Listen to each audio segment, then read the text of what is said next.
నిజ విచారణం. ఇప్పటి వరకు మనం చేస్తున్నది విచారణ అంటారా? ఇప్పటి వరకు మనం చేస్తున్నది విచారణ అంటారా? ఏది నిజ విచారణ చెప్తున్నారు.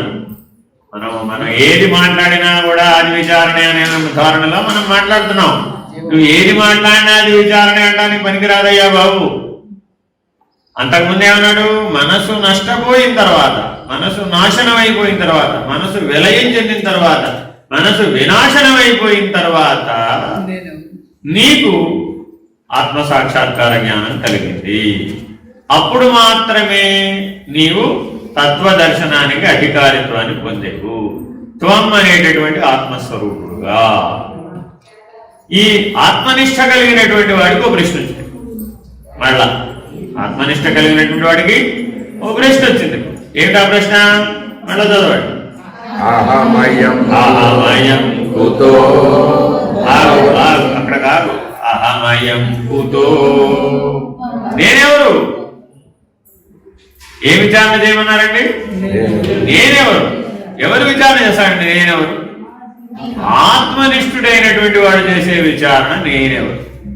ఇప్పుడు మనం నేనెవరు పట్టుకెళ్ళి అక్కడ పెట్టేవాడు ఇష్టం.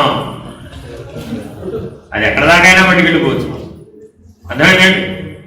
ఏ కొట్లాటలో, ఏ వివాదంలో, ఏ సంఘర్షణలో, ఈ దుఃఖంలో ఉన్నవాడికి కూడా ఏం చెప్తున్నాం?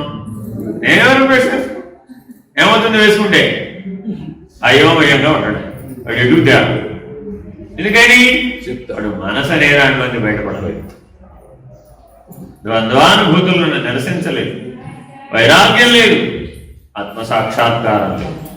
ఆత్మసాక్షాత్కార జ్ఞానం లేనివాడు నిజ విచారణ చేయడం లేదు. అసలు నిజమైన విచారణ ఎవరయ్యా చేస్తున్నది అంటే ఆత్మసాక్షాత్కార జ్ఞానం కలిగిన వాడు. బ్రహ్మనిష్ట కొరకు చేసేటటువంటిదే నిజ విచారణ. అంతా ఆత్మ విచారణే.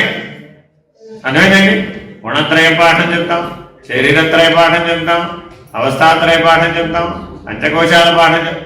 ఎవరికి చెప్పేవన్నీ? జీవుడిగా ఆత్మగా అవన్నీ చెప్పి ఆత్మ విచారణ అంటున్నాం. ఎలాగండి? అన్యాయం కదండి. ఎవరు మోసం చేస్తున్నారండి? నా విచారణ అనే పేరు మీద మనం బోధిస్తున్న పాఠం ఏమిటి? సాంఖ్య విచారణ అంతా దేని గురించి బోధిస్తున్నాం?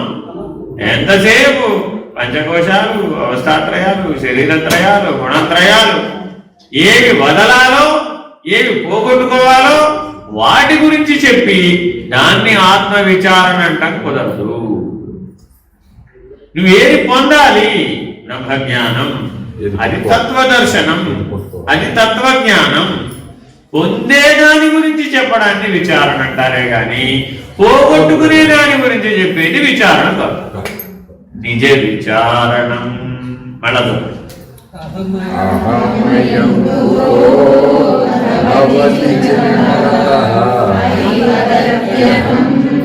నిజ విచారణం. నేనేమై ఉన్నాను? ఐపతత్యహం. నేనేమై ఉన్నాను? యథార్థముగా నేనేమై ఉన్నాను? బ్రహ్మమే అయి ఉన్నాను. నువ్వు ఏదై ఉన్నావో దానిని తెలుసుకోవడాన్ని మాత్రమే విచారణ అంటారు. అదే నిజ విచారణ. నువ్వు ఏది కావో, ఏది విడవాలో దాని గురించి చేసినటువంటిది విచారణ కాదు. ఇప్పటి వరకు మనం ఏ విచారణ చేశాము? నీకు అన్యమైనటువంటివి, నువ్వు కానటువంటివి, నువ్వు వదిలేయవలసినటువంటివి, నీకు అనవసరమైనటువంటివి, నీకు అప్రధానమైనటువంటివి, అవసరం లేదని చెప్పినటువంటి వాటిని ఎంత విచారణ చేశానో. ఇది భారీగా. అవునండి, మీ ఇంట్లో నుంచి ఒక వస్తువు పారేసినప్పుడు ఏం చేస్తారండి? ఇల్లు బాగా నిలిపారు, చెత్త అంతా బయటికి తీశారు.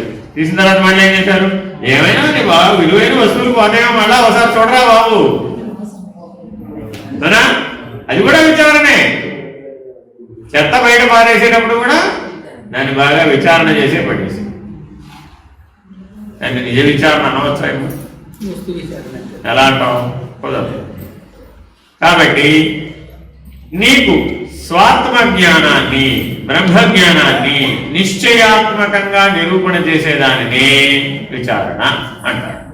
అర్థమైనప్పుడు ఐపతత్యహం నిజ విచారణే. నేను ఆత్మ బ్రహ్మ, వ్యష్టి సాక్షి సమిష్టి సాక్షి. ఈ విచారణ దేని మీద జరుగుతుంది? వ్యష్టి సాక్షి సమిష్టి సాక్షి. నేనే నేనే నాకంటే అన్యమైనది లేనే లేదు కదా. అన్యానంతా లేక వదిలేశాను కదా, నేనే నిరూపించేశాను కదా. ఉన్నది ఎవరు ఇప్పుడు? నేనే ఉన్నాను. నేను పత్రం అవుతుందంటే వెస్ట్ పోయి సమిష్టిలో నిలబడుతున్నాను, సమిష్టి నేను అప్పుడే అక్కడ దాకా లేదు. మరి ఇక్కడ నేనంటే ఎక్కడి నుంచి పుడుతుంది అని అన్వేషిస్తే నేను పత్రం అవుతుందని ఇచ్చారు కదా. అక్కడ దాకా రాలేము. అదే స్వామి, అదేనయ్యా, అక్కడ దాకా రాలా మన విచారణ. కంగారు నీకు బాగా కంగారైపోయావు. తత్వదర్శనం కలిగింది. ఇప్పుడు ఎక్కడ దాకా మాట్లాడాము? చిత్వదర్శనం దగ్గర నుంచి తత్వదర్శనం దాకా వచ్చాం. తత్వదర్శనంతో చేసే విచారణే నిజ విచారణ. తత్వదర్శనంలో ఏం నిరూపితమవుతుంది? తత్తు నిరూపితమవుతుంది, త్వము నిరసించబడుతుంది. తత్వదర్శనం అంటే ఏంటి? తత్తు నిరూపించబడుతుంది, త్వము నిరసించబడుతుంది. త్వం అంటే ఎవరు? నేనంటే ఎవరు?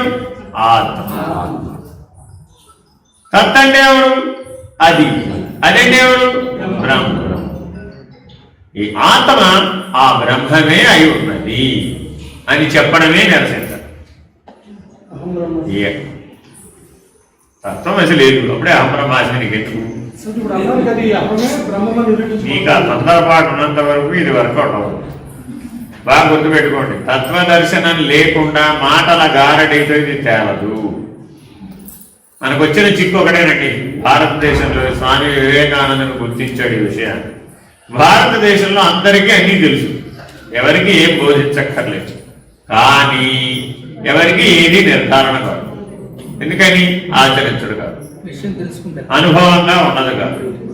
అర్థమైందండి? కాబట్టి ఇప్పటికైనా కానీ మనం ఏమంటారు దాన్ని? అనుభూతి మార్గాన్ని అనుసరించాలి. ఎప్పటికైనా సరే మనం ఏమైనా దేని అనుసరించాలి? అనుభూతి మార్గాన్ని అనుసరించాలి. మీరు కేవలం సిద్ధాంత పాఠం నేర్చుకుని ఆ మాటల మీద కనుక గారడీ చేయడం నేర్చుకున్నారంటే మిమ్మల్ని మీరే మోసం చేసుకున్న వాళ్ళు అవుతారు. కనీసం జాగ్రత్తావస్థలో సాక్షిగా ఉండలేని వాడు కూడా ఇవాళ అహం బ్రహ్మాస్మి, అయమాత్మ బ్రహ్మం అనే నిర్ణయాలను చెప్తున్నాం. మనం ఇప్పుడు ఏమైనట్టు? ఆత్మదర్శనం లేదు, చిత్వదర్శనం లేదు, తత్వదర్శనం లేదు. మరి ఆ మాటలకు ఏమైనా విలువ ఉంటుందా? కొన్ని దానికి నిలబడగలుగుతాడు ఆయన? నిలబడగలడు. అందువలన మీ జీవితంలో మీరు అటువంటి సమస్యలని జ్ఞాన మార్గంలో ఎదుర్కోకుండా ఉండాలి అంటే త్వం అనగా ఏమి? నేను. ఏ నేను? ఏకమైన అహంవృత్తి. ఏకమైన అహంవృత్తి అది ఆత్మ. ఏది నిజ విచారణ చేస్తుందో అది ఆత్మ. మానసంతు కిం అని ప్రశ్నించగానే మనసు నశించిపోయినటువంటి స్థితి ఏదైతే ఉందో అక్కడ ఉన్నటువంటి ఏకాత్మ వృత్తి, అక్కడ ఉన్నటువంటి ఏకాత్మ భావం, అది ఇప్పుడు ప్రశ్న వేసింది. ఇప్పుడు ఏమని? నేనెవరు అని ప్రశ్న వేయగానే సమాధానం ఏం చెప్పాం? తత్వమసి అనే ఉపదేశం ఇక్కడ పనిచేస్తే ఆ తత్వమసి విచారణ ద్వారా తత్వదర్శనాన్ని పొందితే ఏమైంది? త్వం నిరసించబడింది, తత్వ నిర్ణయం చేయబడింది. త్వం నిరసించబడింది అంటే ఏం చేయబడింది ఇక్కడ? ఇందాక ఎందుకంటే ఈ మాటలు కింద ఎందుకు చెప్పలేదు? నిరసన అన్న మాట ఇప్పటి వరకు చెప్పలేదు. ఎందుకు చెప్పలేదు? అవి గ్యారంటీగా వదిలేయాలి, అవి గ్యారంటీగా పోగొట్టుకోవాలి, అవి గ్యారంటీగా లేనివని నిరూపితం కావాలి, సందేహం లేనట్టు. కాబట్టి అక్కడ అసలు నిరసనతో పని ఉంది. ఇది నిరసన అంటే ఇది అది ఒకటే అయి ఉన్నది, అభేదత్వం. ఆత్మకు బ్రహ్మమునకు భేదం లేదు, ఇది అదే అయి ఉన్నది. జాగరూకులై మీరు మీ నిజ జీవితంలో ఒక నిజ శిష్యుడిని చూశారు. వాళ్ళ గురువు గారు అశరీరి. వాళ్ళ గురువు గారు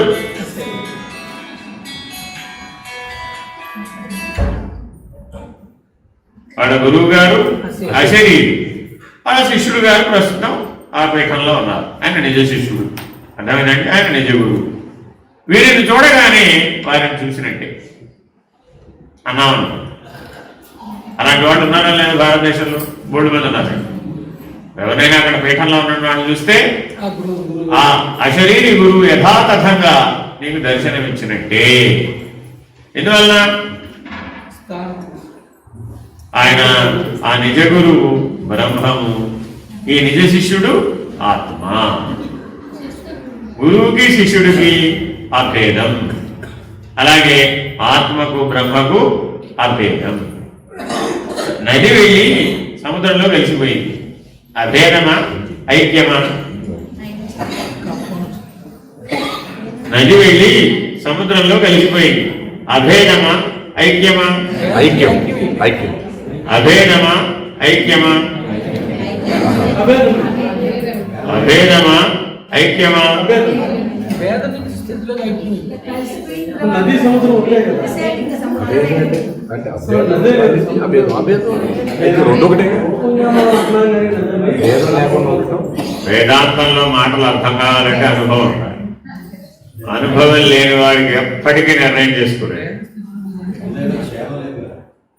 నది ఎక్కడి నుంచి వచ్చింది? సముద్రం వల్లే వచ్చింది. శిష్యుడు ఎక్కడి నుంచి వచ్చాడు? గురువులో నుంచే శిష్యుడు వచ్చాడు బయటికి. గురువు లేకుండా శిష్యుడు ఎక్కడి నుంచి వస్తాడు అసలు? కానీ సత్యం ఏంటంటే శిష్యుడు లేకుండా గురువు ఎక్కడ ఉన్నాడు అసలు? అడిగితే చూడండి, ఎటువైపోయినా అన్వయమైనట్టు కనబడతాయండి. ఇక్కడి నుంచి వేదాంతంలో ప్రతి మాట కూడా రెండు పక్షాలలో అన్వయం అవుతున్నట్టుగా కనబడుతుంది. కారణం మనకి స్వానుభవం లేకపోవడం, నిర్ణయం లేకపోవడం. మీరు వెళ్ళి ఏ శిష్యుడైనా అడగండి, ఏమైనా నువ్వు ఉండబట్టే కదా మీ గురువుకి ఆ విలువ అన్నావు. ఏ శిష్యుడైనా ఏం చెప్తాడు? అసలు గురువు లేకపోతే శిష్యుడు ఎక్కడ ఉన్నాడు అని కొద్దిగా నాలాంటి గడువుగా శిష్యుడు అనుకోండి, ఎడాపెడా ఆ చెంప ఈ చెంప వాయించినట్టుగా నీకు క్లాస్ తీసుకుంటాడు. అర్థమైనా? ఎందుకని? గురు నింద కూడదు. గురు నింద మహాపాపం. గురువు లేకపోతే నీ గురువు ఎక్కడా అనే మాట గురు నిందతో సమాన వాక్యం. కాబట్టి ఎప్పుడూ కూడా ఈశ్వర నిందకి, గురు నిందకి పాల్పడరాదు. కాబట్టి జాగరూకులై ఇక్కడి నుంచి మాట్లాడడం నేర్చుకోవాలి. ఎట్లా పడితే అట్లా అన్యాయం చేయకూడదు, ఎట్లా పడితే అట్లా తోచిందల్లా మాట్లాడకూడదు. మాట్లాడితే ప్రకృతి శిక్ష విధిస్తుంది. తత్వమసి మహావాక్యం ఇచ్చేటప్పుడే చెప్తాం, మహావాక్య ఉపదేశం చేసేటప్పుడే చెప్తాం. ఇక్కడి నుంచి నాయన నువ్వు ఏదైనా సరే, ఏదైనా నీకు తోచినదల్లా కనుక మాట్లాడితే ప్రకృతి శిక్ష వేస్తుంది. ఫలితం వెంటనే ఇచ్చేస్తుంది, సద్యో ఫలితం వస్తుంది. లెటెస్ట్ ట్రై అగైన్ ఉండదండి అక్కడికి. సద్యో ఫలితం వెంటనే వచ్చేస్తుంది. అర్థమైందండి? కాబట్టి నేను బ్రహ్మజ్ఞాన సాధకుండండి, బ్రహ్మనిష్ట సాధకుండండి, మహావాక్యోపదేశం పొందానండి అన్నటువంటి వాళ్ళు కూడా ఆవేశాలకు లోనై యథాతథంగా ఎడాపెడా మాట్లాడటానికి సాహసిస్తున్న రోజులు. అందువలననే సరైనటువంటి ఫలితాలు లేవు. అందుకని ఇక్కడ స్పష్టమైనటువంటి ప్రశ్న వేశాడు. ఆత్మ లేనిది కదా. ఇప్పుడు నది సముద్రంలో కలిసిపోయిన తర్వాత నదికి ఆనవాళ్ళు చూపెట్టమంటే ఎక్కడి నుంచి చూపిస్తావు? చూపెట్టలేవు. ఆత్మ బ్రహ్మమైపోయింది. ఇప్పుడు ఆత్మకి ఆనవాళ్ళు లేదు. ఉనికంటూ ఉన్నదంటే బ్రహ్మమునకే ఉనికి ఉన్నది కానీ ఆత్మకు ఉనికి లేదు. వ్యష్టి అనేదానికి ఉనికే లేదు. కేవలం ఉనికి ఉన్నది బ్రహ్మమునకు మాత్రమే అనే నిర్ణయం కలిగేటటువంటి దానికి తత్వదర్శనం అని పేరు. ఆ తత్వదర్శనం ద్వారా నిరూపితమైనటువంటి తత్ అనేటటువంటి స్థితి, అందులో ఎవరు లేరు ఇప్పుడు? ఐపతత్యహం అనేటువంటిది లేదు. ఇంతకుముందు శ్లోకంలో చివరికి అక్కడ విడిచిపెట్టాడు. ఐపతత్యహం అనే దగ్గర విడిచిపెట్టాడు. ఇక్కడేమన్నాడు? వాడు లేడు బా అన్నాడు. అంటే శిష్యుడు ఎప్పుడూ లేడయ్యా, గురువు ఎప్పుడూ ఉన్నాడు. శిష్యుడు అనేవాడికి అసలు ఉనికే లేదు. కేవలం గురువుకు మాత్రమే ఉనికి ఉన్నది. శిష్యుడి రూపంలో కనబడుతున్నది గురువే, నది రూపంలో కనబడుతున్నది సముద్రమే, ప్రకృతి రూపంలో కనబడుతున్నది ఈశ్వరుడే. అర్థమైందండి? నాకు ప్రకృతి కనబడుతుంది, నువ్వు పనికిరావు పోయితే. నాకు ఇంతమంది శిష్యులు కనబడుతున్నారండి, పనికిరావు పోయితే. బాగా గుర్తుపెట్టుకో. శిష్యుడి రూపంలో కనబడుతున్నది ఎవరు? గురువే. నది రూపంలో కనబడుతున్నది ఎవరు? సముద్రమే. ప్రకృతి రూపంలో కనబడుతున్నది ఎవరు? ఈశ్వరుడే. అలా కానివాడు మహావాక్యోపదేశానికి అధికారి కాదు. అదే